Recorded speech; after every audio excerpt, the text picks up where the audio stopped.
이제 오늘의 말씀을 위하여 다 같이 자리에서 일어나셔서 함께 말씀을 봉독하도록 하겠습니다. 오늘 우리에게 주신 하나님의 말씀은 히브리서 10장 19절 말씀입니다. 히브리서 10장 19절 말씀 다 찾으신 줄로 믿고 이 한 절의 말씀을 저와 함께 합독하도록 하겠습니다. 시작. 그러므로 형제들아 우리가 예수의 피를 힘입어 성소에 들어갈 담력을 얻었나니. 아멘. 모두 자리에 앉으시겠습니다. 이제 목사님께서 나오셔서 예배를 준비하는 예배자라는 제목으로 하나님의 말씀 선포하여 주시겠습니다. 할렐루야. 순전한 교회 주일 예배 참여하시는 여러분 모두를 환영합니다. 잘 오셨습니다. 여러분 오늘도 하나님 앞에 전심으로 예배하고 계시죠? 예, 그렇게 오늘 특별히 이제 예배를 준비하는 예배자라는 제목으로 말씀을 나눌 텐데 우리 함께 큰 은혜 누렸으면 좋겠습니다. 기도하고 말씀 전하겠습니다. 하나님, 오늘 우리에게 가장 필요한 말씀으로 역사하실 주님을 찬양합니다. 우리는 감추시고 어떠한 이야기들 속에서도 예수 그리스도의 존귀함만이 드러나기를 원하오니 주여 영광받아 주시옵소서. 예수님 이름으로 기도합니다. 아멘. 그 예배 전에 준비해야 될 게 뭐가 많길래 이렇게 주일 설교로 예배를 준비하는 예배자 이렇게 이야기할까 하는데 하나님 참 놀라우신 것 같아요. 어제 딱 이 말씀을 위해서 준비하라고 어제 말씀이 새벽 예배 말씀 요시야 이야기가 선포된 것 같아요. 요시야가요 8살 때 왕이 됩니다. 남유다의 마지막 정말 선한 왕, 마지막 이제 멸망 전에 하나님께서 이 요시야를 통해서 일하시는데 8살 때, 그리고는 26살 때 이제 안 되겠다, 우리가 성전을 보수해야겠다 하고 예배를 준비합니다. 그래서 성전 보수공사를 하는데 그 보수공사 과정 속에서 뭐가 발견되죠? 말씀이 발견됩니다. 그동안 할아버지 므낫세와 아버지 아몬이 이 남유다의 말씀을 다 불태워버렸어요. 그리고 이사야 선지자는 톱으로 켜서 죽였어요. 그냥 굉장히 끔찍한 시대였죠. 그러니까 궁중에 말씀이 남아있질 않았던 거예요. 그런데 예배를 준비하다 보니까 뭐가 발견돼요? 말씀이 발견돼요. 딱 보면서 아, 그렇구나, 예배를 온전히 준비하는 사람은 반드시 말씀을 만나는구나 하는 것을 알게 되었어요. 여러분, 오늘 말씀이 어찌 보면 우리에게 굉장히 많은 자유를 줄 거라고 믿습니다. 예배 가운데요. 우리가 예배 가운데 하나님 앞에서 온전히 예배를 준비하잖아요. 그럼 하나님은 반드시 그 예배를 통해서 우리로 하여금 말씀을 만나게 할 줄 믿습니다. 여러분, 중요한 건요, 말씀 속에서 주님을 만나야 돼요. 제가 얼마 전에 굉장히 충격적인 사실을 들었는데 그 이단 중에 이제 굉장히 정말 이단 교주가 감옥까지 갔다 오고 굉장히 못된 이단이 있는데 거기가 이상하게 똑똑한 사람들이 거기에 많이 빠진다는 거예요. 그 특별히 굉장히 돈도 많고 지식도 많은 사람이 거기에 한참을 빠져있다 얼마 전에 빠져나왔는데 왜 빠지셨습니까? 물었더니 하는 얘기가 뭐냐면 교주가요, 자 나오면서 그런데요, 무지개가 보일 것입니다. 근데 진짜 나왔더니 무지개가 떠 있는 거예요. 그런 이적이 보이는 거예요. 그러니까 그런 이적을 보면서 이거는 하나님이 아니면 못하는 거 아닌가? 이러면서 이 사람이 빠지기 시작한 거예요. 여러분 기억하셔야 돼요. 마지막 시대가 다가오면 다가올수록 원수 마귀가 이적으로 장난질 칩니다. 요한계시록 13장을 보면 이 거짓 선지자와 적그리스도가 어떤 기적을 일으키냐면 죽을 뻔하는데도 살아나요, 사람들 앞에서. 그리고요, 하늘에서 불이 떨어지는 이적을 보여줍니다. 그거 보고 사람들 다 넘어갑니다. 여러분, 그때 성도들은 와, 이런 이적을 행하는 걸 보면 하나님이 아니야? 이런 생각하면 안 되는 거예요. 성도들은 말씀 안에 굳게 서야 할 줄 믿습니다. 여러분, 아무리 병든 사람이 눈앞에 살아나고 팔이 굽었던 사람이 눈앞에서 펴져도요, 거기가 말씀이 없고 진리가 아닌 곳이면 여러분 그 이적 때문에 움직이시면 안 돼요. 마지막은요, 말씀 위에 굳게 서야 합니다. 여러분, 그렇게 말씀의 은혜를 누리는 데 있어서 중요한 것 중에 하나가 뭐냐면 예배를 준비하는 거예요. 자, 그러면 오늘 말씀을 통해서 예배를 준비하는, 어쩌면 이 준비의 영역은요, 예배를 방해하는 요소들을 치워버리는 거예요. 우리의 삶 속에 어떤 부분들을 정리해야 되는지 좀 자세하게 살펴볼 거예요. 여러분, 예배를 준비한다는 게 단순하게 예배 가기 전에 준비해야지 하는 그 부분만 있는 게 아닙니다. 다양한 준비가 필요합니다. 다양한 정리가 필요합니다. 함께 볼 텐데, 첫 번째, 거듭남이 필요합니다. 예배 드리기 전에 우리는 반드시 거듭나야만 예수님을 임재 가운데 예배 속에서 만날 수 있습니다. 자, 시편 15편을 보시면 1절부터 5절 말씀인데요. 먼저 1절 보여주세요. 자, 보시면 여호와의 장막에 머무를 자가 누구냐? 주의 성산에 서 있을 자가 누구냐? 쉽게 말하면 예배할 수 있는 사람은 과연 어떤 사람이냐 하면서 이 시편 15편이 예배에 합당한 사람들을 소개합니다. 그래서 첫 번째 2절을 보시면 정직하게 행하는 사람이 예배할 수 있대요. 정직하게. 그러니까 정직함이 결여되면 예배할 수 없는 거예요. 두 번째, 공의를 실천하는 사람. 그러니까 하나님의 공의대로 이 땅을 살아가는 사람이 예배할 수 있고, 마음에서 진실을 말하는 사람. 그냥 입으로만 진실이 아니라 마음을 다해서 진실을 말하는 사람이 예배할 수 있대요. 자, 3절을 보면요. 혀로 남을 허물지 않는 사람. 뒤에서 비방하거나 하는 사람은 예배 못 드려요. 이웃에게 악을 행하지 않는 사람. 얼마 전에 이웃에게 좀 못된 짓 한 분들은 예배 못 드리는 거예요. 이거대로면. 그 이웃을 비방하지 않는 사람. 뒤에서 뭐라고 욕하고 다닌 분들 예배 드릴 수 없는 거예요. 자, 그리고요 4절을 보면요 망령된 자, 세상적인 사람을 말하는 거예요. 그 사람들을 멸시하고, 그 망령된 세상적인 사람들은 멸시하고 하나님을 경외하는 자들을 존대하는 사람이 예배할 수 있대요. 여러분, 교회는 이런 문화가 형성돼야 됩니다. 아무리 세상에서 뛰어난 사람이 와도 하나님을 경외하는 사람, 하나님을 경외하는 사람들이 존대받는 곳이 교회가 되어야 합니다. 여러분, 세상의 기준은 아니에요. 여기에서 보니까 이 사람은 정말 하나님을 경외하는구나. 그러면요 우리가 존대해 줘야 돼요. 그런 사람들이 예배 드릴 수 있다는 거예요. 그리고요 마음에 서원한 것, 입으로 말한 것도 아니에요. 마음속에서 내가 좀 하나님께 이렇게 했으면 좋겠다 했던 것 지키는 사람, 해로울지라도 변하지 않는 사람이, 그러니까 마음에 서원했던 거, 입술로 말한 게 아니라 마음으로만 이야기했던 거라도 그거 지키지 않잖아요. 그러면 예배 드릴 수 없다는 거예요. 자, 5절은요 이게 굉장히 심각해져요. 이자를 받으려고 돈을 꾸어주지 않아야 돼요. 그러니까 이자를 받은 분들은 예배드리면 안 되는 거예요. 이게 이대로라면 뇌물을 받고 무죄한 자를 해하지 않는 사람, 그러니까 뇌물 없이 정직하게 사람들을 다 공의롭게 대하지 않으면, 굽어서 사람을 대하는 사람들은 예배할 수 없다는 거예요. 자, 여기까지가 예배에 합당한 사람입니다. 이걸 다 해야 예배할 수 있다는 거예요. 자, 그러면 어떤 생각이 드십니까? 장막에 머물 사람은 세상에 하나도 없습니다. 성경이요 사실은 이것을 우리에게 얘기해 줍니다. 굉장히 중요한 말씀이죠. 로마서 3장 10절부터 12절의 말씀 한 목소리로 읽어보겠습니다. 함께 읽습니다. 기록된 바 의인은 없나니 하나도 없으며 깨닫는 자도 없고 하나님을 찾는 자도 없고 다 치우쳐 함께 무익하게 되고 선을 행하는 자는 없나니 하나도 없도다. 여러분, 하나님 앞에 사실은요 온전히 설 수 있는 사람이 하나도 없다는 거예요. 하나도. 그런데 어떻게 하나님 앞에 설 수 있는 거예요? 오늘 본문이 얘기해 주죠. 아마 오늘 본문이 저희가 지금까지 읽었던 본문 중에 가장 짧은 본문이 아닐까. 여러분 기쁘셨죠? 일어나서 이렇게 빨리 앉다니. 자, 오늘 본문 말씀 함께 읽어볼까요? 함께 읽습니다. 그러므로 형제들아 우리가 예수의 피를 힘입어 성소에 들어갈 담력을 얻었나니. 여러분, 성소로 들어갈 수 있는 담력은 예수의 피밖에 없어요. 우리의 어떠함 때문에는 하나도 하나님 앞에 설 수 없어요. 오직 예수 그리스도의 보혈. 그래서요 예배 전에 뭐 해야 되는 거예요? 먼저 와서, 참 재밌었던 게요 한 15년 전에 한국 교회에 갱신운동이 일어났어요. 한국 교회가 새로워져야 된다. 그러면서 처음으로 내건 슬로건이 뭐였는지 아세요? 이러면 한국 교회 변화될 수 있다 하면서 처음으로 내건 슬로건이 예배 10분 일찍 오기였어요. 재밌죠? 예배 10분만 일찍 와도 한국 교회 변할 거라는 거예요.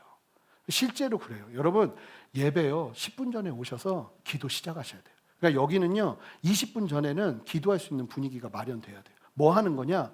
주님 앞에 회개할 수 있는 기도들은 회개하고 주님의 보혈을 의지하면서 나의 연약함이 있지만 주님 앞에 나아갑니다. 주님, 저를 긍휼히 여겨주십시오.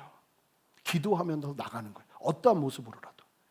제가 유학 시절에 그때 이제 첫째 낳고 둘째 낳고 집이 정신이 없었어요. 그리고 교회를 가야 되는데 교회 거리가 고속도로로 1시간을 120km로 달려야 도착하는 곳이었어요. 그러니까 아침부터 주일에 전쟁이에요. 애들 씻기고 옷 입히고, 옷도 못 입힐 때가 많아요. 차 안에서 옷 입히는 거예요. 막 조는 애들 데리고 나와가지고. 그러다가 보면 주일 아침에 어떤 일이 많냐면 부부싸움을 그렇게 해요. 부부싸움. 그러면은 이제 1시간 동안 이제 그러면서 이제 부부싸움을 하고, 저는 이제 뭐 해야 돼요? 찬양인도 해야 돼요. 찬양인도 하려면 제 마음속에 원수 마귀가, 이건 원수 마귀 영적 전쟁이에요. 원수 마귀가 어떤 생각을 하냐면, 너 같은 놈이 어떻게 찬양 인도를 해? 그러거든요. 여러분, 여러분들에게도 어쩌면 그럴 수 있어요. 내가 열심히 찬양하고 싶은데 너 아까 그런 짓 하고도 너 찬양 그렇게 너 너무 뻔뻔한 거 아니야? 이런 식으로 공격할 수 있거든요. 여러분, 그럴 때 여러분 어떻게 하십니까? 저는요, 그런 공격이 오잖아요. 그러면요, 전 뭐라고 하는지 아세요? 내가 그래서 예수 믿는다 이래요. 왜냐하면 야, 오죽하면 예수님이 나 때문에, 그런 나 때문에 여기까지 오셨지, 이 땅까지 오셨지, 원수막이 떠나가라고 그래요. 제 어떠함 때문에 예배할 수 있는 요소는 하나도 없어요. 주님을 바라보면서, 언제나 주님을 바라보면서 예배하는 거예요. 제가 부족하고 연약해도, 제가 잘 살아도 제가 예배할 수 있는 근거는 저의 어떠함이 아니에요. 예수의 보혈이에요. 여러분 모두에게 그 은혜가 있으시길 바라요. 부족하죠. 연약하죠. 세상에서 정말 넘어지다 쓰러지다가 오죠. 저희가 지난주에 예배와 삶에서 나눴던 것처럼, 그럴 때 주님 앞에 나와서 우리가 뭘 해야 되냐면 주의 보혈을 의지하며 담대하게 성소로 들어가야 될 줄 믿습니다. 여러분, 그렇게 예배하고 하나님 만나고 하나님 경험하잖아요. 그러면 항상, 저는 아침에 싸웠어도 그렇게 예배드리고 집에 가는 길에 차 안에서 아내 손 한번 싹 잡으면 모든 게 끝난다는 아름다운 얘기가 있습니다. 그냥 다 이해되는 거예요. 그래서 저는 어떤 생각 드냐면, 어떻게 예수 안 믿고 부부 생활할 수 있지? 이 수많은 갈등 속에서 그거 다 어떻게 이해해요? 사랑은요, 덮는 거예요. 깎아 맞추는 거 아닙니다. 이해 안 되는 거 그냥 덮는 게 사랑이지, 이렇게 끼워 맞춰서 막 태엽 돌아가듯이 하게 만드는 게 사랑이 아닙니다. 사랑은 그냥 덮는 거예요. 그래서 오죽하면 사랑은 오래 참고로 시작됩니다. 놀랍죠? 결혼하면 다 깨달아요. 그렇게 연애 때는 오래 참으면 연애 안 하죠. 결혼하고 나면 오래 참을 일이 많이 생겨요. 사랑하라는 거예요. 그게 진짜 사랑인 거예요. 하나님께서 그렇게 은혜를 부어주시는 거죠. 여러분, 오늘도 어떤 마음으로 여러분 예배하십니까? 아니요, 어떤 삶으로 여기에 오셔서 예배드리고 계시는 겁니까? 아니요, 우리의 어떠함으로는 주님 앞에 나아갈 수 없어요. 오늘도 주의 보혈 능력이 있도다, 그의 피 믿으며 나아갑니다 하는 담대함, 그거 부를 때 그냥 내 마음이 막 불타기 시작하는 거예요. 내가 어제 좀 부족하고 연약하고, 그리고 지난주에 나의 모습이 정말 형편없어 보여도 그 모습으로 나아가는 게 아니라 난 주님 의지하고 나갑니다 하면서 담대히 나아가야 될 줄 믿습니다. 여러분, 먼저 오세요. 예배 먼저 오세요. 기도하세요. 주님 앞에 먼저 준비하십시오. 그러고 예배를 시작할 때 다가오는 은혜는 완전히 다를 거예요. 두 번째, 믿음을 소유해야 합니다. 여러분, 예배자는요, 믿음 없이는 예배할 수 없습니다. 이게 기본 사양이에요. 예배는, 믿음은. 자, 우리 함께 외쳐볼까요? 믿음은 기본 사양이다. 여러분, 믿음이 뭡니까? 믿음이 뭐라고 생각하시나요? 저는요, 성경에서 말하고 있는 믿음을 이해하기 쉽게 보여주는 한 영화가 있다고 봐요. 그 영화를 항상 소개하거든요. 이런 이야기 할 때. 그 영화가 뭐냐면 라떼 영화예요. 라떼 영화. 라떼 영화인데 인디아나 존스 3예요. 인디아나 존스 3편인데 인디아나 존스 3편 주제가 되게 재밌어요. 어떤 내용이냐면 인디아나 존스랑 독일군 병사들이 뭘 찾아 나서는 거냐면 예수님이 최후의 만찬 때 마셨던 성배를 찾아 나서는 거예요. 그래서 그 성배에 신비한 능력이 있다. 이건 뭐 영화적인 요소니까. 그런데 재밌는 건 이 성배가 있는 곳에 3가지 관문이 있는데 이 관문을 다 통과해서 성배를 갖고 온 사람이 세상에 한 사람도 없었어요. 근데 인디아나 존스가 이제 아버지를 구하기 위해서 이제 3관문을 통과로 탁 가는 거예요. 근데 첫 번째 관문, 두 번째 관문 하여간 통과했어요. 이제 3번째 관문이 있는데 그 관문의 제목이 뭐냐면 믿음의 다리예요. 한번 보여주시면 여기 이제 뭐냐면 여기 기록이에요. 수십 미터 절벽인데 다리가 있다는 거예요. 그리고 그걸 믿고 다리를 수십 미터 절벽을 향해서 내딛으면 다리가 보여요. 근데 그전에는 안 보여요. 그러니까 이제 인디아나 존스가 가야 되는 거예요. 갈등이 일어나는 거죠. 이제 건널 것인가 말 것인가. 그러면 저 같은 좀 어떻게 보면 겁이 많은 사람은 어떻게 하겠어요? 이렇게 잡고 다리가 있나 이렇게 볼 텐데 이제 영화니까 인디아나 존스가 눈을 딱 감습니다. 딱 감고는 수십 미터 절벽을 향해서 이 기록을 믿고 다리가 있다는 걸 믿고 수십 미터 절벽을 향해서 다리를 확 들어요. 그리고는 절벽에다 탁 내딛습니다. 그랬더니 그때부터 다리가 보이기 시작해요. 사진 보여주시면 이 다리가 이렇게 보이는 거예요. 근데 저희 굉장히 믿음에 대해서 잘 설명하는 내용이에요. 자, 히브리서 11장 1절을 보시면 믿음은 바라는 것들의 실상이고 보지 못하는 것들의 증거래요. 안 보여요. 증거도 없어요. 그런데 믿음으로 나가면 보이기 시작하고 증거가 되기 시작하는 거예요. 자, 예배는요, 믿음 싸움이에요. 히브리서 11장 6절 말씀 우리 큰 소리로 한번 읽어보겠습니다. 함께 읽습니다. 믿음이 없이는 하나님을 기쁘시게 하지 못하나니 하나님께 나아가는 자는, 예배하는 자는 반드시 어떤 믿음이 있어야 되냐면, 그 다음 읽어보겠습니다. 반드시, 시작. 반드시 그가 계신 것과 또한 그가 자기를 찾는 자들에게 상 주시는 이심을 믿어야 할지니라. 자, 믿음. 얘기도 얘기하네요. 아멘 하네요. 자, 예배자가 가져야 될 믿음이 이거라는 거예요. 하나님께 나아가는 사람은 눈으로 보이지 않아도 반드시 하나님이 계신다는 거. 여러분, 이곳에 하나님이 함께 하십니다. 여러분, 그 믿음이 있어야 된다는 거예요. 그리고 또 다른 하나, 반드시 자기를 찾는 자들을 그냥 돌려보내지 않으시고 뭐 한다는 거예요? 상 주시는 이심을 믿는 믿음. 상 주신다는 건요, 보답한다는 거예요. 하나님 그냥 돌려보내지 않는다는 거예요. 그러니까 오늘 예배를 드리면서도 하나님은 이곳에 함께 하신다. 늦을 수 없죠. 함부로 예배할 수 없죠. 그 하나님 앞에 손을 드는 순간 이건 다른 의미가 되죠. 그리고 하나님은 그렇게 예배하는 나를 그냥 돌려보내지 않는다는 믿음을 가지고 예배하면 이게 실상이 돼서 하나님의 보답이 내 안에 역사되어지고 하나님의 역사하심이 내 안에 역사되어지는 거예요. 그런데 여기서 믿음이 결여되면 그냥 안 보이는 데서 끝나요. 여기 왔다 그냥 가는 거예요. 여러분들이 이 예배 가운데 하나님의 살아계심을 경험하고 하나님의 계심을 보기 시작하고 하나님이 보답하시며 여러분들의 마음과 심령과 삶 속에서 축복하시는 축복을 누리는 길은 믿음을 소유하는 거라는 거예요. 이 믿음이 없으면 예배 가운데 작용되지 않아요. 이 예배가. 믿음은요, 반드시 그 예배의 문을 들어가게 하는 어떤 표와도 같은 거예요. 여러분, 그렇게 믿음을 가지고 담대하게 오늘도 예배하시기 바랍니다. 하나님 이곳에 계신다. 하나님 지금 내 앞에 계신다. 이곳에 함께 하시는 하나님 그분을 신뢰하며 나가기 시작할 때 예배는요, 다른 의미가 되기 시작해요. 세 번째, 형제와 화목하는 거예요. 마태복음 5장 24절 말씀, 우리 너무 유명한 말씀이죠. 함께 읽어보겠습니다. 예물을 제단 앞에 두고 먼저 가서 형제와 화목하고 그 후에 와서 예물을 드리라. 이해가 되지 않았어요. 왜? 예배 드리기 전에 왜 형제와 화목하라고 하시는 거야, 하나님? 그런데 지금도 선명하게 기억하는데요. 제가 20대 때 전도사 시절에 저희 교회가 그때 아주 작은 교회였어요. 가정집을 바꿔가지고 예배 처소로 만든 교회였는데 본당이 여기 딱 절반 정도 되는 것 같아요. 여기 앞에서부터 여기가 본당 정도 크기였던 것 같은데 여기서 40일 성령 집회를 했어요. 저녁마다. 그런데 막 그 좁은 공간에 막 사람들이 다 와가지고 의자에도 안 앉았어요. 맨바닥에 앉았어요. 그래서 어떻게 했냐면요, 각 가정이 자기가 앉을 담요를 다 갖고 왔어요. 그래서 형형색색이 바닥에 있는 거예요. 그러면서 앉아가지고 막 예배하고 찬양하고 하는데 여기서 하나님께서 아주 놀라운 일들을 많이 행하셨어요. 그래서 제가 은혜를 많이 받고 있는데 마지막 주제가 부흥이었어요. 그러니 뭐 40일 집회의 마지막 주니 뭐 얼마나 뜨거웠겠어요. 화요일인 걸로 기억해요. 찬양 인도를 하는데 막 예배가 진짜 이 분위기가 막 완전히 압도되기 시작하는 거예요. 왜 그런 느낌이 있거든요. 지금 이곳에 하나님이 일하신다 막 이게 막 보여지고 그러면서 부흥 찬양, 부흥의 불길 타오르게 하소서 하면서 막 전심으로 찬양하면서 막 예배가 막 클라이막스를 향해 가고 있었어요.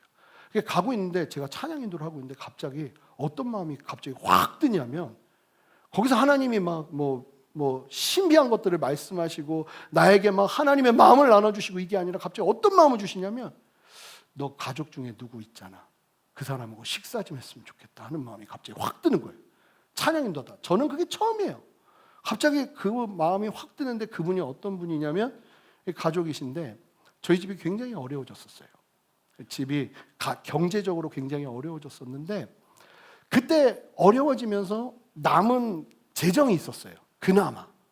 근데 그때 그 가족분이 뭐라고 그러셨냐면 다 따게 해줄 테니까 다시 잃었던 거 찾게 해줄 테니까 나한테 주면 내가 그거 찾아주겠다고. 그 아버님은 쓰러지시고 어머님 혼자 계시는데 어머님이 막 울면서 그 얘기 듣고는 진짜냐고 그러면서 그걸 다 주신 거예요. 그럼 얼마 되진 않았지만 그걸 다 주셨어요. 근데 제가 그때 제가 이제 첫째였는데가 아니죠. 전 첫째죠. 네, 첫째인데 너무 이상한 거예요. 그래가지고 제가 그분한테 연락을 했어요. 지금 어느 정도 진행되고 있는지 저한테 좀 얘기해 달라고. 그랬더니 알았다고 하곤 그 다음 주에 유서 쓰고 도망치셨어요. 봤더니 다 탕진한 거예요. 다. 그러니까 저희가 잘 살고 있을 때 그런 일을 한 것도 아니고 집이 너무 어려운데 그때 찾아와서 그런 일을 한 그분이 용서가 안 되는 거예요. 제가 결혼을 하려고 아버지에게 이제 청첩장을 돌려야 되는데 그분을 부를까요 말까요 하는데 아버님이 그때 풍이 많이 오셔서 말씀도 못 하셨거든요. 오른쪽은 못 쓰셨어요. 근데 갑자기 그 얘기했더니 딱 이러더니 일어나시더니 이러셨어요. 절대로 안 된다고. 동생이 만약에 형 불렀다가는 결혼식이 보고 난 그 사람 가만 안 둔다고. 그러고 있는 분이에요. 근데 그 찬양 인도를 막 전심으로 하고 있는데 갑자기 그 생각이 확 나는데 그 다음부터 그분이 머릿속에서 잊혀지지가 않는 거예요. 계속 생각나는. 하나님이 좀 집요하신 면이 좀 있으세요. 한번 그러기 시작하면 계속 생각나요. 그러니까 막 기도하면 생각나고 뭐 하면 생각나고 하도 참다 못해서 목사님께 말씀드렸어요. 제가 그 어떤 분을 한 분을 좀 찾아가야 될 것 같다고. 토요일에 그분이 시간 된다 하니까 제가 좀 그분 만나고 오겠다고. 교육자 회의가 있지만 저 꼭 갔다 와야 될 것 같다고. 대전이었고 그분 공주에 계셨는데 제가 전화했어요. 그랬더니 너무 당황하더라고요. 돈 찾으러 오는 줄 알고 당황한 것 같아요. 아니라고. 식사하고 가겠다. 저는 주님 말씀하신 대로만 순종합니다. 식사라고 했으니까 식사만 하는 거예요. 그래서 갔어요. 그때 아내도 처음 인사드려야 되니까 아내도 데리고 갔어요. 갔더니 잘 살고 있는 것도 아니에요. 너무 힘들게 살고 있어요. 그리고 만나서 식사하니까 막 어벙벙해 하세요. 저도 너무 당황하고 그 어색한 식사. 식사가 끝날 때쯤 그분이 아버지는 묻는데 뭐 어떻긴 어때 힘드시지 했더니 갑자기 그분이 거기서 막 울기 시작하는 거예요. 그러면서 마음이 나눠지는 거예요.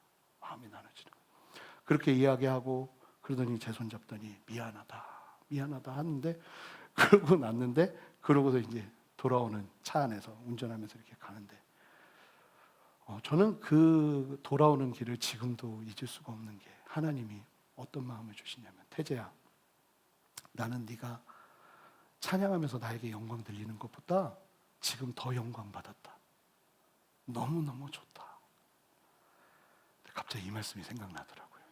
왜 하나님이 예물 드리기 전에 형제와 화목하라고 하실까?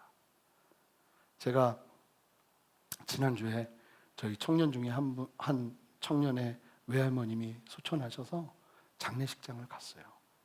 근데 그 자매, 허락받고 얘기하는 거예요. 그 자매가 서로가 오해가 있어서 사이가 너무 안 좋았어요. 근데 어머님이 많이 아프세요. 그러니까 어떻게 했다고 그러냐면 동생이 얘기를 하는데 이번에 가서 듣는데 언니가 있는 시간을 피했대요. 그리고 언니 없는 시간에 가서 어머니 이렇게 보살펴드리고 또 언니 올 것 같으면 또 피하고 서로 그렇게 한 거야.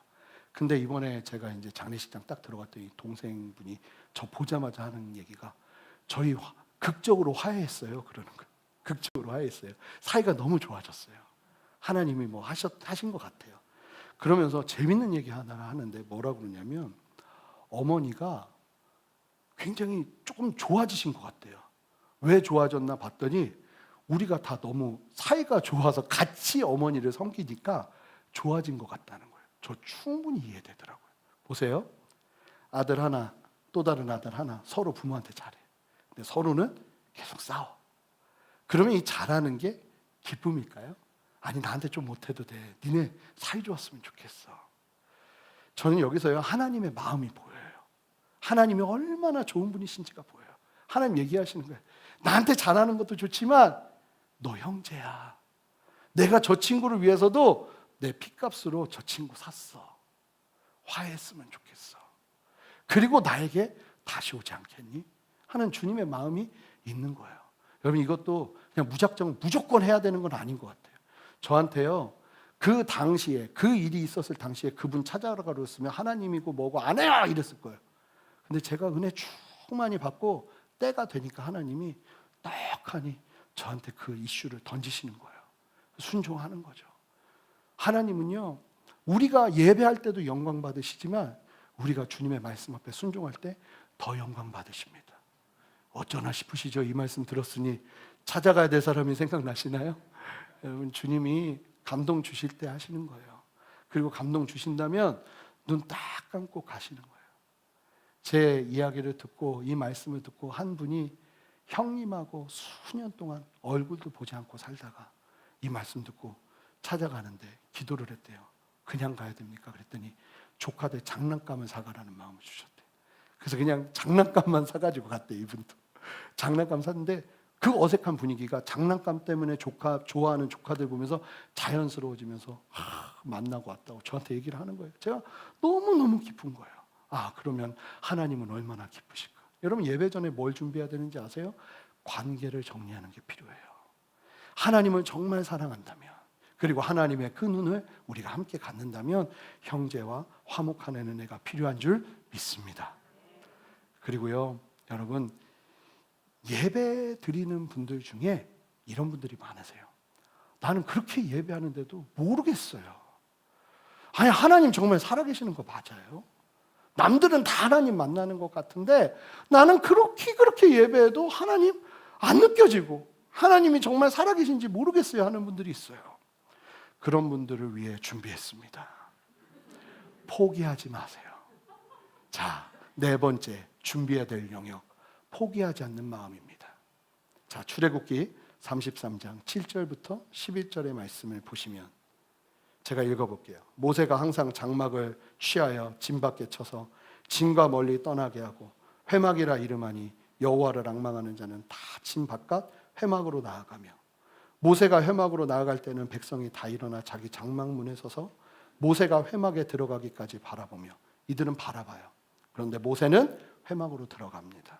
회막에 들어갈 때 구름 기둥이 내려 회막문에 서며 여호와께서 모세와 말씀하시니 모든 백성이 회막문에 구름 기둥 서 있는 것을 보고 다 일어나 각기 장막문에 서서 예배하는데, 구경하는데, 예배하지만 구경하는 거죠. 11절, 사람이 자기 친구와 이야기한 같이 여호와께서는 모세와 대면하여 말씀하시며 모세는 진으로 돌아오나. 그러면 모세는요, 하나님을 진짜 만나요. 백성들은요, 그거 구경해요. 예배는요, 두 종류의 분들이 계세요. 진짜 하나님을 만나는 분들이 계시고 구경하는 분들이 계세요. 그런데 놀라운 사실은요, 이 구경하는 무리 중에 한 사람이 있었다는 거예요. 그 사람이 누굽니까? 마지막 여호수아입니다. 이 여호수아가 뭘 합니까? 회막을 떠나지 아니하니라. 회막을 떠나지 않고 끝까지 버텨요. 하나님 나 만나주세요 하고 매달리는 거예요. 자, 질문 드려보겠습니다. 여호수아가 하나님을 만날까요? 만나지 않을까요? 만나죠. 어떻게 하는지 아십니까? 그러면 모세 다음으로 리더가 된 사람이 여호수아예요. 근데 이 여호수아의 리더십은 모세와 다릅니다. 모세는 아시는 것처럼 모든 일을, 그러니까 카리스마 있는 리더십이에요. 모세를 통해서 하나님이 다 하세요.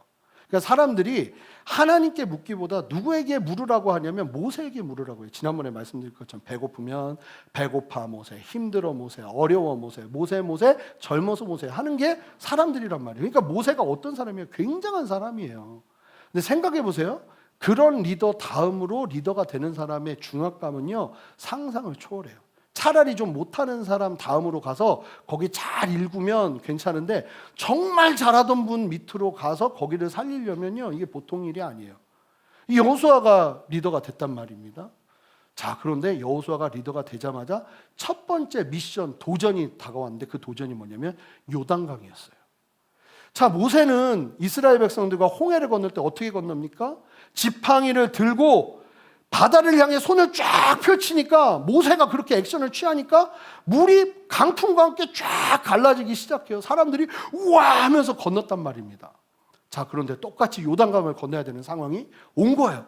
그러니까 이 여호수아가 어떻게 건너는지 아십니까? 여호수아도 어디서 지팡이 구해가지고 손 딱 들고 손을 펼치니까 물이 쫙 갈라지고, 이게 아니에요. 여호수아는 어떻게 하냐면요, 기가 막힌 건 여호와의 언약궤를 제사장들이 매게 합니다. 그리고는 제사장들이 먼저 들어가게 해요. 언약궤를 메고 백성들을요, 언약궤를 바라보게 해요. 이게 여호수아와 모세의 리더십의 차이예요. 여호수아의 리더십은요, 자기의 카리스마를 드러내는 것이 아니라 여호와 하나님의 임재를 바라보게 하는 리더십이에요. 잘 보시면 개척의 때에, 어떻게 보면 개척의 시대에는 모세와 같은 리더십을 쓰세요. 한국교회도 잘 보세요. 기라성 같은 1세대 목사님들 보세요. 기가 막히게 하나님께서 쓰시잖아요. 그렇게 하나님께서 한국교회를 세우시고 편만한 복음이 증거되게 이 땅을 만드셨어요. 다음 세대가 리더가 돼야 돼요. 저는 여호수아 같은 리더십이 필요한 때라고, 지금이 필요한 때라고 믿습니다. 어떤 리더십이요? 하나님의 임재를 바라보게. 그러니까 여호수아가 하나님을 정확하게 만났기에 그와 같은 일이 있었던 거예요. 여호수아가 어떻게 이렇게 하나님을 만나고 하나님 안에서 이렇게 놀라운 리더십을 가질 수 있었는가? 다른 데 있지 않다는 거예요. 여호수아는 포기하지 않았어요.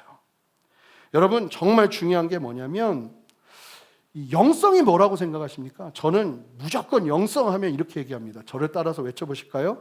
버티는 것이 영성이다. 그러면 버티는 것만큼 강한 게 없어요. 무림의 고수는 잘 싸우는 사람이 아니라 끝까지 살아남는 사람이 무림의 고수입니다. 진짜 그렇거든요. 버티는 게요, 영성이에요, 여러분. 안 느껴져요? 예배 가운데 하나님이 경험되어지지 않아요? 포기하지 않고 가는 사람 앞에 장사 없습니다. 하나님은 반드시 역사하세요. 제가 선교단체 있을 때 한 텀에 6개월마다 텀이 바뀌거든요. 새로운 학생들이 들어오는데 그 텀에요, 아주 신기하게 조직폭력에 가담했던 사람 2명, 깡패 2명이 들어왔어요. 하나는 서울 깡패, 하나는 부산 깡패. 이렇게 들어온 거예요. 서울 깡패는 지금 목사님 되셨어요. 그런데 부산 깡패였던 분이 저희 소그룹이 된 거예요. 제가 이제 그 담당 간사가 된 거죠.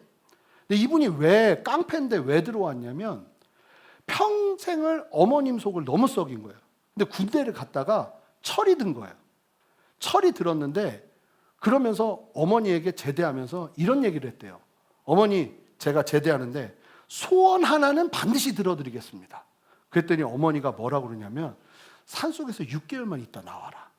그러면 난 더 이상 바라는 게 없다. 그랬더니 그 소원 이루어 드리겠습니다 하고는 저희 예수제자 훈련학교에 들어온 거예요. 이분이 믿음이 제대로 있지가 않아요. 깡패 생활하다 왔으니까. 맨 처음에 사람들이 다 이렇게 짐을 가지고 오잖아요. 이 소포로 뭐가 왔냐면 아령이 왔어요. 왜 아령이 왔냐면 이거 마치면 또 조직폭력배 생활해야 되니까 못 만들어야 돼서 계속 쉬는 시간에 막 이러고 있어요. 왔는데 맨 처음에 어머니가 어떤 곳이라고 얘기를 안 한 거예요. 그러니까 왔더니 아침부터 묵상하죠. 그리고 아침 9시부터 예배 드리기 시작하는데 주의 사랑으로 사랑, 이분이 막 미치려고 하는 거예요. 그리고는 소그룹을 하기 시작하는데 막 이런 남자끼리 뭐 삶을 나누고 이런 거 언제 해봤겠어요. 근데 제가 좀 보시다시피 겁이 좀 많아요. 그런데 소그룹을 해야 되는데 이 형제가 너무 마음에 안 드니까 첫날 딱 지나더니 나 여기 나가야겠다고. 근데 어떻게 당장은 나갈 수가 없어요. 거기는 걸어 나갈 수도 없어요. 6.25 때 전쟁 난 줄도 몰랐던 지역이에요. 그러니까 차로 태워다 달라고 하는데 이제 일단은 계시라고 하고는 소그룹을 하는데 이제 소그룹에서 큐큐를 하잖아요. 인생에 있어서 가장 추웠을 때, 따뜻했을 때 이야기하는데 우리가 이렇게 동그랗게 앉아있으면 여기에 들어오지도 않아요. 벽 보고 이러고 앉아있어요. 근데 이제 사람들이 추웠을 때, 따뜻했을 때 얘기하면 아이고 그것도 고통이라고 얘기하는 건가 뭐 이러면서 막 이러는 분이에요. 너무 무서운 거예요. 그래가지고 제가 묻기는 물어야겠고 그래서 형제님 그랬더니 왜 그러는데요? 딱 이러는데 가장 추웠을 때가 언제예요? 그랬더니 가만히 생각해. 군대 갔을 때요. 딱 그러는 거예요. 그러면 형제님 그럼 가장 따뜻했을 때는 언제예요? 그랬더니 가만히 있더니 제대했을 때요. 이게 끝인 사람이에요. 그러니까 뭐 답이 안 나와요. 그러면서 딱 한 이틀 지나더니 뭐라고 하냐면 나가야겠다고. 나 그만둔다고.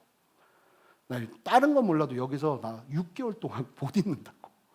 그래가지고 제가 그 형제님 손을 싹 붙잡았어요. 그리고 뭐라고 했냐면 일주일만 버티시라고. 일주일 버티고 아무 일도 일어나지 않으면 제가 차로 태워다 드리겠다고 약속을 하고 그랬더니 뭐라고 했냐면 일주일입니다. 만약에 일주일 지나서 내가 나가겠다고 하면 무조건 나 보내주는 겁니다 하고는 이야기를 딱 마쳤어요. 그리고는 저는 그때부터 금식기도 들어가는 거예요. 하나님 어찌됐든 저 심령 만나주십시오 하고 있는데 금요일날 오전 강의 때 예배를 드리고 말씀 듣고 반응하면서 막 기도하고 있는데 갑자기 갑자기 그 형제가 일어나서 기도하면서 막 울기 시작하는데 그러면서 하나님 만난 거예요. 보니까 이런 생활하는 사람들이 엄청 단순하더라고요. 은혜를 받기 시작하는데 여기다가 항상 하얀 수건을 들고 다녔어요. 그래서 말씀 듣다가 은혜 되면 울고 막 이러는 형제님이었어요.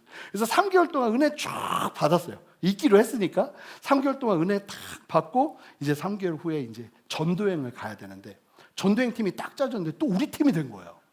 우리 팀이 됐는데 이제 전도행 가기 전에 막 십자가 목걸이 수여식이 있어요. 십자가 목걸이 수여식 하면서 예찬식 하는데 막 눈물을 흘리면서 내가 헌신하겠다고 하면서 그 형제도 울면서 막 저랑 껴안고 이러고 시작을 했는데 저희 팀이 어떤 팀이었냐면 경부고속도로 팀이었어요. 뭐냐면 경부고속도로에 있는 지역들을 돌아다니기로 결정한 거예요. 그러면서 저희가 함께 한 마음으로 기도했는데 어디로 처음 가라고 마음을 주셨냐면 부산으로 가라는 마음을 주셔서 저희가 다 같이 이제 전도행을 부산으로 간 거예요. 간사는 일주일 동안 함께 해요. 그러고는 떠나는데 제가 이제 같이 가게 된 거예요. 부산에 딱 갔는데 저희가 부산역에 딱 도착해서 기도를 시작했어요. 기도를 시작하는데 하나님이 한 마음으로 3시간 동안 기도하면서 뭐 어떤 마음 주셨냐면 해운대 교회로 가라는 마음을 주셨어요. 그래서 전화번호로 해운대 교회를 다 찾는 거예요. 그래서 전화했더니 한 교회가 오라고 저희가 버스 그 봉고 보내겠다고. 그래서 봉고차를 딱 보내가지고 저희가 그 차 타고 이 해운대 교회로 가는데 해운대로 안 가고 광안리로 가는 거예요. 봤더니 교회가 옮겼대요. 해운대 교회였는데 광안리로 옮겼는데 그래도 이름은 해운대 교회인 거예요. 그래서 근데 그 교회로 갔어요. 그래서 이제 예배를 드리고 같이 이제 그 교회 가가지고 저희가 전도를 노방 전도를 좀 하겠다고 그랬더니 교회가 좋아하면서 저희한테 노란 띠를 예수 믿으세요. 그 다음에 어느 교회 이래가지고 광안리 앞에서 이제 전도를 하기 시작하는데 우리가 이제 전도를 하고 있는데 이 형제가 난리가 난 거예요. 막 얼굴이 막 긴장하고 막 난리가 난 거예요. 왜 그런가 봤더니 이 형제의 주 활동 무대가 광안리였어요. 광안리 유흥업소에서 활동을 했었는데 아는 사람 그분 말로는 천지 빽가리였던 거예요. 근데 거기에서 예수 믿으세요?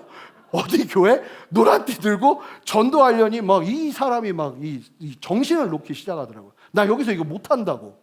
하셔야 된다고 형제님 하셔야 된다고. 그래가지고 이제 전도하더니 이제 전도행이 시작되니까 이제 관계 싸움이 일어나는데 자매들하고 다 싸우기 시작하는 거예요. 일주일 안에. 그러면서 딱 또 이 화요일쯤에 뭐라고 그러냐면 부산으로 간 게 문제였어요. 이 형제 집이 부산이잖아요. 집에 너무 가고 싶은 거예요. 그래서 저한테 또 얘기하는 거예요. 나 못한다고 전도해. 나 그만두겠다고. 그래서 제가 또 그 형제 손을 이렇게 싹 붙잡았죠. 그리고 뭐라고 그랬을까요? 일주일만 버티세요. 그랬어요. 그리고는 그때부터 또 금식기도 시작하는 거예요. 하나님 이 심령 바꿔달라고. 그런데 이제 간다고 일주일만 버티고 못 견디겠으면 나는 그냥 딴 지역으로 안 가고 집으로 간다고 한 상태였는데 이 형제가 열이 많으니까 여름이었는데요. 팬티만 입고 자요. 팬티만 입고 이제 형제들하고 자는데 제가 그 옆에서 잤어요. 그 옆에서 이렇게 자고 있는데 갑자기 새벽 1시인가 2시에 으악 하는 거예요. 이 형제가. 으악 하길래 왜 그래 그랬더니 등등등 하는데 딱 봤더니 지네가요. 등허리 가운데를 딱 문 거예요. 근데 저는 지네가 독이 그렇게 많은 줄 모르고 물파스 발라요 물파스 그랬더니 물파스 이러더니 막 난리를 피더니 저보고 따라오라고 하더니 응급실을 가더라고요. 봤더니 등허리가요 이렇게 부어오르는데 이 뱀한테 물렸을 때 맞는 주사를 놔주더라고요. 그러면서 이 형제가 저한테 물파스 바르면 자기 죽을 뻔했다고 간사가 사람 죽인다고 막 이러면서 또 온 거예요. 오고는 밤에 잠을 자는데 저는 이제 바로 잤죠. 자고 한 새벽 3시쯤 자는데 이 형제가 밤에 하나님께서 이 형제의 마음 가운데 역사하시기 시작했는데 어떻게 역사했냐면 왜 그 많은 사람들이 같이 잤는데 나만 진해에 물렸을까? 이 생각이 일어나기 시작하면서 잠이 안 오는 거예요. 나는 여기서 만약에 가면 끝장나겠다. 단순하니까 그 생각을 한 거예요. 그러더니 그 다음날 예배하는데 우리 앞에서 무릎을 꿇고 용서를 구하더라고요. 제가 잘못했다고. 지네한테 물린 것도 예산 일은 아닌 것 같다고. 하나님의 분명한 뜻이 있는 것 같다고. 그러면서 저한테 저 이제 떠날 때 또 막 껴안고 울면서 제가 끝까지 잘해보겠습니다. 이러면서 이 형제가요 전도행 때 얼마나 재밌는 일이 많았는지 몰라요. 이 형제 때문에. 이제 지역에 가서 여름 성경학교 해주는데 꼬마애가 손을 높이 들고 주를 찬양하면서 할렐루야 하면서 손뼉 치잖아요. 꼬마애 하나가 할렐루야 하면서 애들을 괴롭혔나 봐요. 세게 치면서. 그걸 누가 보고 있었냐면 그 형제가 보고 있었어요. 하고 가만히 있었는데 걔가 해맑은 얼굴로 그 형제에게 할렐루야 하고 왔는데 이 형제가 어떻게 했겠어요? 온 힘으로 그냥 때려버린 거죠. 그냥 때려버린 거죠. 애 울고 난리 나고 막 이런 일들이 한둘이 아니었어요. 근데 전도행을 하여간 이 형제가 잘 마쳤어요. 잘 마치고 이제 평가하는 이제 시간에 와가지고 이야기하는데 형제님 전도행 어땠어요? 그랬더니 제가 전도행 다 좋았는데 제 경상도사들이 잘 못해서 이 정도밖에 못해요. 다 좋았는데 하나가 너무 힘들었습니다. 이러는 거예요. 뭐가 힘들었냐고 그랬더니 자매들이 너무 힘들었대요. 그래가지고 전도행 때 여자들하고 그 학생분들하고 여학생분들하고 여자 성도님들하고 한 명씩 다 싸웠대요. 안 싸워본 사람이 없더래요. 근데 어느 날 1대 3, 4로 싸웠나 봐요. 여자분들하고. 이 형제는 이제 투박하니까 자매들이 너무 막 불쾌하고 힘든 거예요. 그래서 싸우는데 그날은 너무 기가 막히고 화가 나가지고 이걸 참을 수 없어가지고 그냥 문 밖으로 뛰쳐나가서 뛰기 시작했대요. 막 뛰기 시작했대요. 그러면서 막 동네를 이게 몸을 어떻게 안 하면 막 어떻게 싸우겠더래요, 진짜로. 그래서 막 뛰기 시작하면서 하나님한테 이러고 있었대요. 하나님 이거 뭐냐고. 내가 하나님 때문에 이 전도행하면서 하나님 때문에 이렇게 내가 어려운 일 당한다고. 하나님 때문에 막 이러면서 뛰고 있는데 갑자기 이 형제한테 하나님이 말씀하시는 것 같더래요. 갑자기 뭐라고 말씀하시냐면 야 그게 나랑 무슨 상관이냐? 그러더래요. 근데 갑자기 뛰다가 딱 멈췄대요. 그리고 가만히 갑자기 그 얘기가 마음에 꽂히기 시작하는데 잘 보니까 내가 자매랑 싸운 거지 하나님이 싸우게 한 게 아니잖아요. 근데 자기가 인생 속에서요 어릴 때부터 엄마가 신앙생활을 하니까 항상 마음속에서 어떤 생각을 하고 살았냐면 어려움만 오면 하나님 때문에 힘든 일만 오면 하나님 때문에. 그런데 자기가 그 일을 딱 겪으면서 어떤 생각이 들더냐면 자기가 어렸을 때 하나님이 잘못한 게 하나도 없더라는 거예요. 갑자기 그날 그렇게 돌아다니다가 거기에서 멈춰 서서 하나님이 이 형제한테 은혜를 주시기 시작한 거예요. 그 거리에서. 그러면서 하나님은 나에게 잘못한 것이 없지. 내가 다 잘못한 거네. 그러면서 이 형제가 저한테 간사님 제가 이것 때문에 이거 하나 내가 건졌습니다 이러는 거예요. 그래서 제가 너무 잘했다고 그것보다 귀한 게 더 있냐고. 이 형제가 그러고 나서 졸업하고 뭐 했는지 아세요? 간호사 됐어요. 간호사. 그러면서 가끔 저한테 제가 공부하고 있을 때도 연락 왔어요. 뭐라고 오냐면 제가 넘어질지언정 쓰러지진 않습니다 이러면서 연락이 와요. 근데 이 형제 말 참 맞지 않아요? 여러분 우리가요 잘 보면 우리의 인생의 어려움이 하나님이 어떻게 한 게 없어요. 그런데 우리는 껐떡하면 뭐라고 그러냐면 하나님 때문에. 여러분 예배를 방해하는 아주 심각한 영역이 뭔지 아십니까? 하나님에 대한 잘못된 오해입니다. 그래서 예배를 준비하면서 우리는 무엇보다 5번째 여전히 좋으신 하나님, 선하신 하나님을 고백하는 믿음이 준비되어야 할 줄 믿습니다. 시편 23편 6절 말씀을 힘차게 읽어볼까요? 내 평생의 선하심과 인자하심이 반드시 나를 따르리니 내가 여호와의 집에 영원히 살리로다. 여러분 보세요. 다른 게 아니에요. 하나님 앞에 나아갈 때는요 이 믿음이 있어야 돼요. 내 평생의 선하심과 인자하심이 반드시 나를 따르리니 내가 여호와의 집에 영원히 거하리로다. 하나님은 선하세요. 하나님은 좋으십니다. 하나님은요 우리의 인생의 문제를 붙잡으십니다. 하나님이 우리를 어렵게 하신 게 아니고요 이 죄 많은 세상 속에서 우리의 연약함이 이 어려움들을 만들 때가 너무나 많다는 거예요. 페니 크로스비라는 여사분이 있습니다. 태어난 지 6주 만에 의사가 잘못된 약을 줘서 그 약에 중독되어서 눈을 실명하게 돼요. 그래서 평생을 한 번도 눈앞을 보지 못하고 살아간 여인이 페니 크로스비예요. 사진에 보여지는 여인이죠. 가난한 집안 형편에 그 부모가 이 자매를 키울 수가 없어서 외할머니의 품에서 자란 이 페니 크로스비는 다행히도 외할머니가 독실한 그리스도인이었어요. 할머니는 이 페니 크로스비에게 부족함 없음을, 너로 충분함을 가르치셨대요. 그런 과정에서 이 페니 크로스비가 주님을 만나고 주님을 경험하면서 시를 쓰기 시작합니다. 그런데 이 시가요 알려지기 시작하면서 그냥 시로 두면 아까우니 노래로 만들자. 그러면서 찬송가로 바뀌기 시작하는데 이 여인이 만들어 놓은 찬송가 가사만 12,000곡이에요. 그 중에 오늘날 우리가 많이 부르는 찬송가 24곡이 이분의 곡입니다. 그 중에 대표적인 곡이 뭐냐면요, 주의 음성을 내가 들으니요. 보이지 않으니까 주님의 음성을 내가 들으니, 예수로 나의 구주 삼고 세상과 나는 간곳 없고 구속한 주만 보이도다. 이 고백이 여기서 나오는 거예요. 인애하신 구세주여 내 말 붙드사 죄인으로 하실 때 날 부르소서. 그러니까 이게 들리는 영역에 굉장히 많이 연결이 돼 있죠. 주의 음성을 내가 들으니 기가 막힌 곡 아닙니까? 보이지 않던 그녀가 보이지 않는 것에서 불평하고 불만하는 것이 아니라 주님의 음성이 그녀의 삶을 위로하고 만지는 것으로 만족한 거예요. 이 여인이 60세가 넘었을 때 한 기자가 이 여인을 인터뷰하다가 묻습니다. 평생 보지 못한 것이 한이 되지 않냐고. 그랬더니 이 여인이 실제로 이렇게 고백합니다. 나는 다시 태어나도 맹인이었으면 좋겠습니다. 천국에서 내가 제일 먼저 볼 얼굴이 주님의 얼굴이기 때문입니다. 불평하고 불만하고 하나님을 오해하고 하나님이 왜 나를 이렇게 태어나게 해서가 아니라 하나님의 선하심과 하나님의 신실하심을 믿음으로 바라보는 것이죠. 여러분 들었습니다. 예배를 방해하는 요소가 무엇입니까? 죄 가운데 회개하지 못함인가요? 주님의 보혈을 의지하시기 바랍니다. 여러분 관계의 어려움이 예배를 막고 있지는 않나요? 주님의 마음으로 주님의 눈으로 영혼들을 바라보며 용서의 결단이 있으시기를 바랍니다. 여러분 아직도 예배가 어렵고 구경꾼으로 있다 가는 예배의 연속인가요?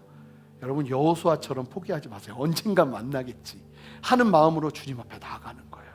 그럴 때 주님은 반드시 우리를 만져주십니다.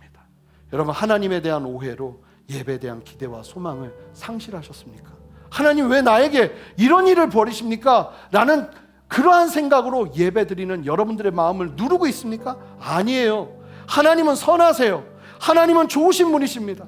그 하나님을 신뢰하며 다시 믿음의 고백을 올려드리세요. 바로 지금 하나님은 반드시 우리 안에서 일하시기 시작할 거예요. 주님은요 반드시 여기 계시고 반드시 예배하는 자들에게 상 주시는 이심을 믿음으로 바라보며 전심으로 나아가는 여러분 되기를 바랍니다. 여러분 예배 전에 이 영역들을 정리해 보세요.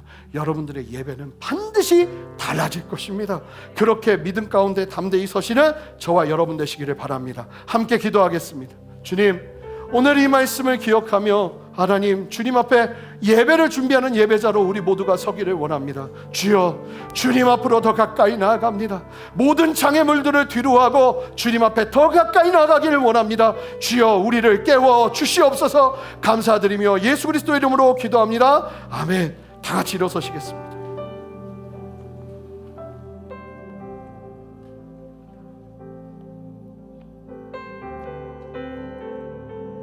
여러분 예배는요 보이지 않으면 들리는 것을 붙잡고 나아가는 게 예배 시간이에요. 우리가 함부로 주님을 평가하고 판단하고 불평하는 것이 아니라 내게 이미 역사하시는 주님을 신뢰하며 하나님의 선하심을 붙잡는 것이 바로 예배 시간이에요. 그렇게 우리 주님 앞에 함께 고백하며 나아가는 시간 되기를 원합니다.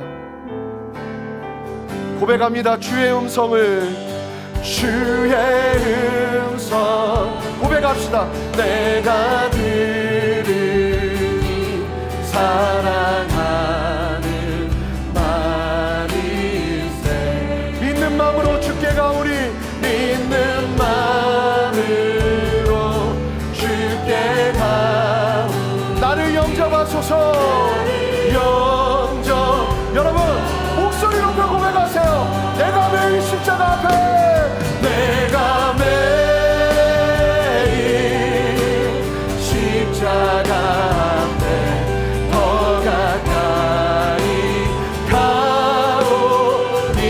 구세주의 흘림 구세주의 흘림 몸에 비로소 나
함께 두 손을 들고 주님께 고백합시다. 선포합시다. 하나님의 선하심을 신뢰하며 아버지 이 시간도 포기하지 아니하고 주님 앞에 나아갑니다. 하나님 나의 심령 위에 주의 은혜의 담비를 허락하여 주시옵소서. 예배를 준비하겠습니다. 주님 앞에 포기하지 않겠습니다. 하나님 이 예배 위에 은혜를 더하여 주시옵소서. 함께 주님의 이름 한번 크게 부르며 간절히 기도합니다. 함께 기도합니다. 주여, 주님 우리 안에 역사하시는 주님을 찬양합니다. 주님 우리를 만져주시옵소서. 주님 우리를 붙들어 주시옵소서. 오직 주님만 믿음으로 가운데 설 수 있도록 주여 역사하여 주시옵소서. 두려워하지 아니하게 하시고 제한하지 아니하게 하시고 하나님의 선하심을 믿음으로 바라보며 담대히 선한 역사로 나가여 주시기를 원하오니 주여 은혜 베풀어 주시옵소서. 함께하여 주시옵소서. 역사하여 주시옵소서. 주의 보혈을 의지하며 나가는 거예요. 여러분, 여러분들의 어떠함으로 나가는 게 아니에요. 주님을 의지하며 나가는 거예요. 주님, 나는 부족하고 나는 연약하지만 주의 보혈을 의지하며 이 시간도 담대히 나아갑니다. 주님이 내 안에 계시는 것을 믿음으로 바라보며 우리도 믿음의 다리를 건너기를 원합니다. 주여, 예배 가운데 경험하기를 원하오니 주여 나를 만져 주시옵소서. 주님 나를 붙들어 주시옵소서. 혹여나 형제와 화목을 도전하고 계시는 하나님의 마음이 여러분들에게 흘러가고 있다면 여러분 두려움으로 받지 마시고 부담으로 받지 마시고 하나님 제가 순종하겠습니다. 주여 주의 마음 더하여 주시옵소서. 그렇게 우리 주님 앞에 간절히 기도하며 나갑니다. 이 새 영역 주님 앞에 기도하며 나가겠습니다. 함께 기도합니다. 두 손을 들고 기도합시다. 함께 기도하겠습니다. 할렐루야. 주님 역사하시는 주님을 찬양합니다. 주님 붙드시는 주님을 찬양합니다. 주님의 시간 말씀하시고 역사하여 주셔서 믿음을 소유하게 하시고 주님의 마음을 가지고 나가게 하시고 하나님의 마음을 가지고 설 수 있도록 주여 역사하여 주시옵소서. 아버지 형제와 화목하게 하시고 믿음을 소유하게 하시고 하나님 앞에 전심으로 기도할 수 있는 은혜를 허락하여 주시기를 원하오니 주여 은혜 베푸시고 함께하여 주시옵소서. 주님 은혜 베풀어 주시옵소서. 역사하여 주시옵소서. 주님을 바라보며 주님 앞에 나무를 담대하게 섭니다. 하나님 이 시간 만드시는 주님의 만드심을 누리며 서기를 원합니다. 주여 역사하시고 인도하셔서 아버지의 말씀하시고 아버지의 다스리심을 경험하며 주님 앞에 설 수 있도록 은혜를 베풀어 주시옵소서. 할렐루야. 아멘.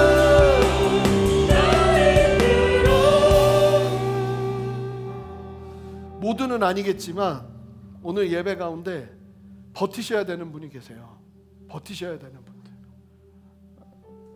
느껴지지 않고 경험되어지지 않고 아니 삶에 여러 오해되어지는 수많은 상황들 속에서 이해도 안 되고 그런데 버텨야 되는 분들이 계세요. 주님이 여러분들을 부르십니다. 주님 잘 오셨다고 말씀하세요. 여러분 이 상황 속에서 여러분 하나님의 선하심을 고백하지 않으시겠습니까? 하나님의 신실하심을 붙잡지 않으시겠습니까? 하나님은 신실하십니다. 하나님은 선하십니다. 하나님을 의지하며 나의 오해를 풀고 주님을 바라보며 주 앞에 서는 은혜 누리기를 원하오니 이 시간 나를 만져주시옵소서. 우리 다 눈을 감고 그런 분들만 오른손을 드시기 바랍니다. 주님을 붙잡으세요. 손을 드는 건 여러 의미가 있지만 그 중에 하나가 주님 붙잡습니다. 주님 나를 붙들어 주시옵소서 하는 마음이 주님 제가 버틸 수 있도록 주님 끝까지 포기하지 않을 수 있도록 하나님 나를 만져주시옵소서. 하나님 나를 붙들어 주시옵소서. 우리 이 시간 손에 든 분들 기도하시기 바랍니다. 그리고 손에 들지 않은 분들은 이 시간 주님께서 역사하시며 주님 만지시고 역사해달라고 함께 기도하며 나가기를 원합니다. 이 시간 우리 함께 기도하며 나갑시다. 기도하겠습니다. 하나님 이 시간 역사하여 주셔서 손을 들고 주님 앞에 기도하고 있는 한 사람 한 사람 심령을 주님 만져주시고 하나님의 만지심과 하나님의 붙드심과 하나님의 이끄심을 경험하며 설 수 있도록 주여 역사하여 주시옵소서. 내가 버티기를 원합니다. 아버지 의미 없이 서지 않기를 원합니다. 주님만을 바라보며 서기를 원합니다. 성령 하나님 이 시간 만져주시고 성령 하나님 이 시간 붙들어주시고 성령 하나님 이 시간 새롭게 역사하여 주시옵소서. 그렇게 세례를 하시는 주님을 찬양합니다. 역사하시고 함께 하시는 주님을 찬양합니다. 주님 붙들어주시옵소서. 이 시간 함께 하여 주시옵소서. 주의 일하심을 보게 하시고 주님의 만지심을 경험하게 하여 주시옵소서. 아멘. 주님을 더 원하 우리 고백합시다. 넘쳐나네 넘쳐나네 넘쳐나네 주를 향한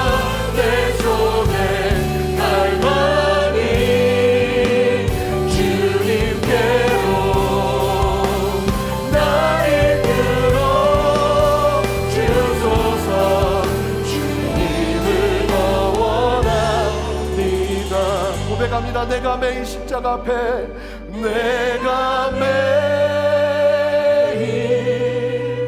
십자가 앞에 더 가까이 가오니 구세주의 흘린 보배 피로써 나를 정케 하소서.